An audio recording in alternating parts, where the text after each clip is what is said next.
नमस्कार बच्चों, स्वागत है आपका ज्योतिर्वा एजुकेशन पर। आज हम पढ़ेंगे क्लास 6 हिंदी बुक मल्हार का चैप्टर नंबर 6 मेरी माँ।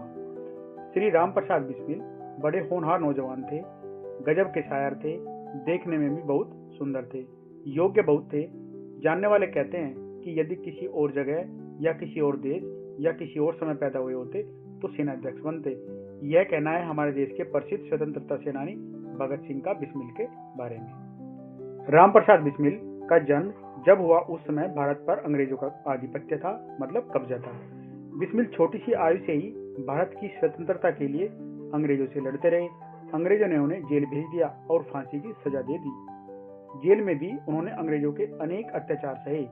जेल में रहते रहते ही उन्होंने चोरी छिपी अपनी आत्मकथा लिखी, मतलब अपने बारे में लिखा, और अंग्रेजों से बचते बचाते जेल से बाहर भेजते रहे। उनके साथियों ने उन्हें प्रकाशित भी करवा दिया।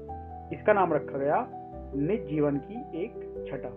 इस पुस्तक ने अंग्रेजों के होश उड़ा दिए। लोगों में अंग्रेजों के विरुद्ध क्रोध और ज्यादा बढ़ गया। इस तरह इस आत्मकथा के कारण अंग्रेज बिस्मिल को फांसी देने के बाद भी उन्हें हरा न सके, क्योंकि फांसी देने के बाद भी उनके विचार हमारे बीच में रहे। इस आत्मकथा के माध्यम से आज भी बिस्मिल हमारे मस्तिष्क में जीवित है। आज भी यह आत्मकथा लोगों को प्रेरित करती है। क्या आप भी उनकी आत्मकथा को पढ़ना चाहते हैं? क्या कहा? हाँ, तो यहाँ प्रस्तुत है उनकी आत्मकथा का एक अंश। अंश मतलब होता है एक पार्ट या फिर एक भाग। जो उन्होंने ये आत्मकथा लिखी है वो ये उन्होंने जेल में लिखी है जब उनको फांसी हो जाती है। तो चलिए देखते हैं। लखनऊ कांग्रेस में जाने के लिए मेरी बड़ी इच्छा थी। दादी जी और पिताजी तो विरोध करते थे, मतलब मना करते थे, किंतु माताजी ने मुझे खर्च दे ही दिया। उनकी माताजी उनको पैसे दे देती है वहां जाने के लिए। उसी समय शाहजहांपुर में सेवा समिति का आरंभ हुआ था। मैं बड़े उत्साह के साथ सेवा समिति में सहयोग देता था। पिताजी और दादी जी को मेरे इस प्रकार के कार्य अच्छे न लगते थे, किंतु माताजी मेरा उत्साह भंग नहीं होने देती थी, जिसके कारण उन्हें अक्सर पिताजी की डांट फटकार या दंड सहन करना पड़ता था। वास्तव में मेरी माताजी देवी हैं। मुझ में जो कुछ जीवन तथा साहस आया है वह मेरी माताजी तथा गुरुदेव श्री सोमदेव जी की कृपाओं का ही परिणाम है। दादी जी और पिताजी मेरे विवाह के लिए बहुत अनुरोध करते, किंतु माताजी यही कहती थी कि शिक्षा पा चुकने के बाद ही विवाह करना उचित होगा, मतलब ठीक होगा। माताजी के प्रोत्साहन तथा सद्व्यवहार ने मेरे जीवन में वह दृढ़ता उत्पन्न की कि किसी आपत्ति तथा संकट के आने पर भी मैंने अपने संकल्प को न त्यागा। एक समय मेरे पिताजी दीवानी मुकदमे में किसी पर दावा करके वकील से कह गए कि जो काम हो वह मुझसे करा ले। कुछ आवश्यकता पड़ने पर वकील साहब ने मुझे बुला भेजा और कहा कि मैं पिताजी के हस्ताक्षर वकालतनामे पर कर दूं। हस्ताक्षर मतलब साइन जो होते हैं वो वकालतनामे पर करने के लिए वकील साहब उनको बोलते हैं। मैंने तुरंत उत्तर दिया कि यह तो धर्म के विरुद्ध होगा। मतलब फिर बिस्मिल जी बोलते हैं कि मैं अपने पिताजी के हस्ताक्षर या साइन करूंगा तो वो अनुचित होगा, ठीक नहीं होगा, धर्म के विरुद्ध होगा। इस प्रकार का पाप मैं कदापि, मतलब बिल्कुल भी नहीं कर सकता। वकील साहब ने बहुत समझाया कि यह मुकदमा खारिज हो जाएगा, मतलब यह मुकदमा जो है वो कैंसिल हो जाएगा, आप अपने पिताजी के साइन कर दीजिए। किंतु मुझ पर कुछ भी प्रभाव नहीं हुआ। मतलब वो यहाँ पर कहते हैं कि उन पर कोई असर ही नहीं हुआ उन बातों का। न मैंने हस्ताक्षर किए। अपने जीवन में हमेशा सत्य का आचरण करता था, चाहे कुछ हो जाए सत्य बात कह देता था। 11 वर्ष की उम्र में माताजी विवाह कर शाहजहांपुर आई थी। तो यहाँ पर बिस्मिल बताते हैं कि जब उनकी माताजी की शादी हुई थी तो वो केवल 11 वर्ष की थी। उस समय वह नितांत अशिक्षित एक ग्रामीण कन्या के समान थी। तो जब उनकी शादी होती है माताजी की तो वो अशिक्षित थी, पढ़ी लिखी नहीं थी। शाहजहांपुर आने के थोड़े दिनों बाद दादी जी ने अपनी छोटी बहन को बुला लिया। उन्होंने माताजी को गृह कार्य मतलब जो घर के काम होते हैं, शिक्षा दी। थोड़े दिनों में माताजी ने घर के सब कामकाज को समझ लिया और भोजन आदि का ठीक ठाक प्रबंध करने लगी। तो यहाँ पर बिस्मिल जी कहते हैं कि उनकी माताजी थोड़े दिनों में घर का सारा काम सीख जाती है, भोजन बनाने लगती है और जो भी घर के काम होते हैं उसको वो सही से करने लगती है। मेरे जन्म होने के 5 या 7 वर्ष बाद उन्होंने हिंदी पढ़ना आरंभ किया। उनकी माताजी जो है जब उनकी शादी होती है तो वो अनपढ़ थी। तो जब बिस्मिल का जन्म हो जाता है और वो 5 से 7 वर्ष के लगभग उनकी आयु होती है तब उनकी माताजी पढ़ना स्टार्ट करती है। पढ़ने का शौक उन्हें खुद ही पैदा हुआ।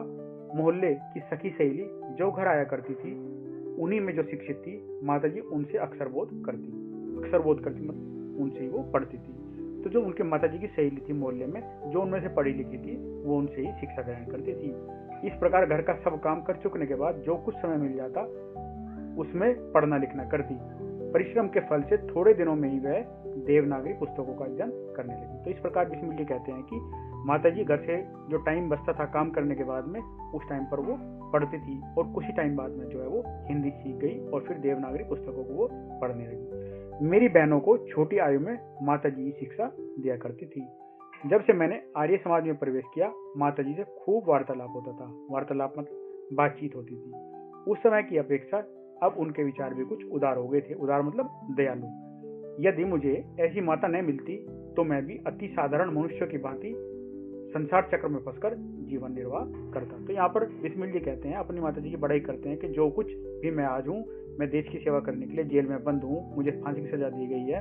अगर मेरी माताजी के विचार मेरे साथ में नहीं होते, उनकी शिक्षा मेरे साथ में नहीं होती, तो मैं भी जो बाकी साधारण मनुष्य है उनकी तरह ही अपना जीवन को काटता, निर्वाह करता। शिक्षा आदि के अतिरिक्त क्रांतिकारी जीवन में भी उन्होंने मेरी वैसी सहायता की जैसे मेजिनी को उनकी माता ने की थी। माताजी का सबसे बड़ा आदेश मेरे लिए यही था कि किसी की प्राण हानि न हो। उनका कहना था कि अपने शत्रु को कभी भी प्राणदंड न देना। उनके इस आदेश की पूर्ति करने के लिए मुझे मजबूरन 2-1 बार अपनी प्रतिज्ञा भंग करनी पड़ी। तो उनकी माताजी का आदेश ये था कि चाहे आपका दुश्मन भी हो, आप उसको मारना नहीं है। जन्मदात्री जननी, इस जीवन में तो मैं तुम्हारा ऋण उतारने का प्रयत्न करने का भी अवसर न मिला। तो यहाँ पर बिस्मिल जी कहते हैं, क्योंकि वो जेल में बंद थे, वो अपनी माताजी को कहते हैं, अपनी जो पुस्तक के माध्यम से जो उनकी आत्मकथा थी, वो कहते हैं कि हे माता, इस जन्म में जो आपने मेरे ऊपर एहसान किए हैं, मुझे जन्म दिया, मुझे शिक्षा दी है, उसके आपकी सेवा करने का मुझे अवसर, मतलब मुझे टाइम ही नहीं मिला। इस जन्म में तो क्या, यदि मैं अनेक जन्मों में भी सारे जीवन प्रयत्न करूं तो तुझसे उड़न न हो सकता। तो यहाँ पर ये कहता है कि इसके लिए एक जीवन नहीं, अगर मैं बहुत सारे जीवन लूं और आपके इन ऋण को उतारने की कोशिश करूं, तब भी मैं उतार नहीं पाऊंगा। जिस प्रेम तथा दृढ़ता के साथ तुमने इस तुच्छ जीवन का सुधार किया है, वह अवर्णनीय है।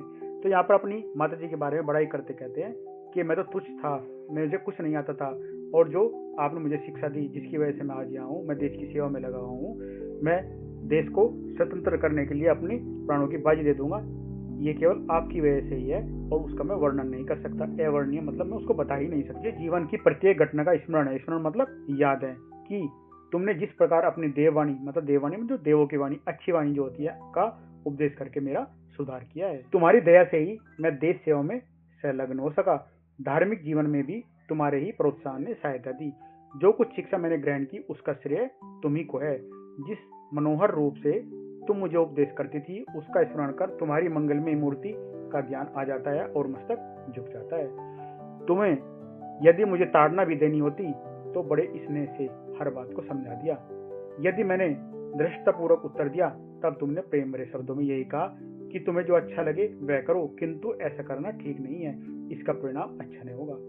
जीवन दात्री, तुमने इस शरीर को जन्म देकर केवल पालन पोषण ही नहीं किया, बल्कि आत्मिक, धार्मिक और सामाजिक उन्नति में तुम्हें मेरी सदैव सहायक रही। जन्म जन्मांतर परमात्मा ऐसी माता सभी को दे।